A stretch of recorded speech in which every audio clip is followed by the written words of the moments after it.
ഓരോ ദിവസം കഴിയുന്തോറും ഇവിടുത്തെ തണുപ്പ് കൂടിക്കൂടി വരികയാണ്. രാവിലെ സ്വെറ്ററില്ലാതെ വെളിയിലോട്ട് ഇറങ്ങാനേ പറ്റില്ല. അപ്പോൾ എൻ്റെ ഡേ അങ്ങനെ സ്റ്റാർട്ട് ചെയ്യുകയാണ്. ഇന്നിപ്പോൾ ചിൽഡ്രൻസ് ഡേ ആയതുകൊണ്ട് മോൻ ഇന്ന് സ്കൂളിൽ പോകണ്ട, മോൾക്ക് മാത്രം പോയാൽ മതി. അതുകൊണ്ട് ആളിന്ന് നേരത്തെ എണീറ്റിട്ടുണ്ട്. ഒരു കാര്യം സമ്മതിക്കത്തില്ല.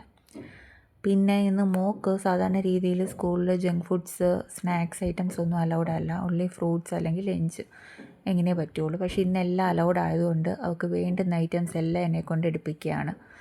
അതേപോലെ ഫ്രൂട്ട്സ്, സ്നാക്സ്, പിന്നെ ഇന്ന് മാഗി മതി എന്നും പറഞ്ഞ് മാഗി ഇതെല്ലാം എന്നെക്കൊണ്ട് ഇന്ന് ഉണ്ടാക്കി വെച്ചിട്ടുണ്ട്. അപ്പോൾ അങ്ങനെ അവരെ റെഡിയാക്കിയെല്ലാം വിട്ടു. പിന്നെ നമുക്കിന്ന് അപ്പവും കടലയാണ്. അതെല്ലാം ഒരു കോണി ഞാൻ സെറ്റാക്കുകയാണ്. ഇന്ന് ആൾ നേരത്തെ എണീറ്റത് കൊണ്ട് ഇങ്ങനെ ഓരോ പരിപാടി, ഓരോ കാര്യങ്ങൾ എന്നോട് വേണം എടുക്കണം എന്നുള്ള റെക്കമെൻഡേഷനുമായിട്ട് എൻ്റെ പുറകിന് നടക്കുന്നതാണ് ഈ കാണുന്നത്. അങ്ങനെ പിന്നെ അവർ പോയി കഴിഞ്ഞ് ഞങ്ങളുടെ ബ്രേക്ക്ഫാസ്റ്റൊക്കെ ഡണ്ണാക്കി.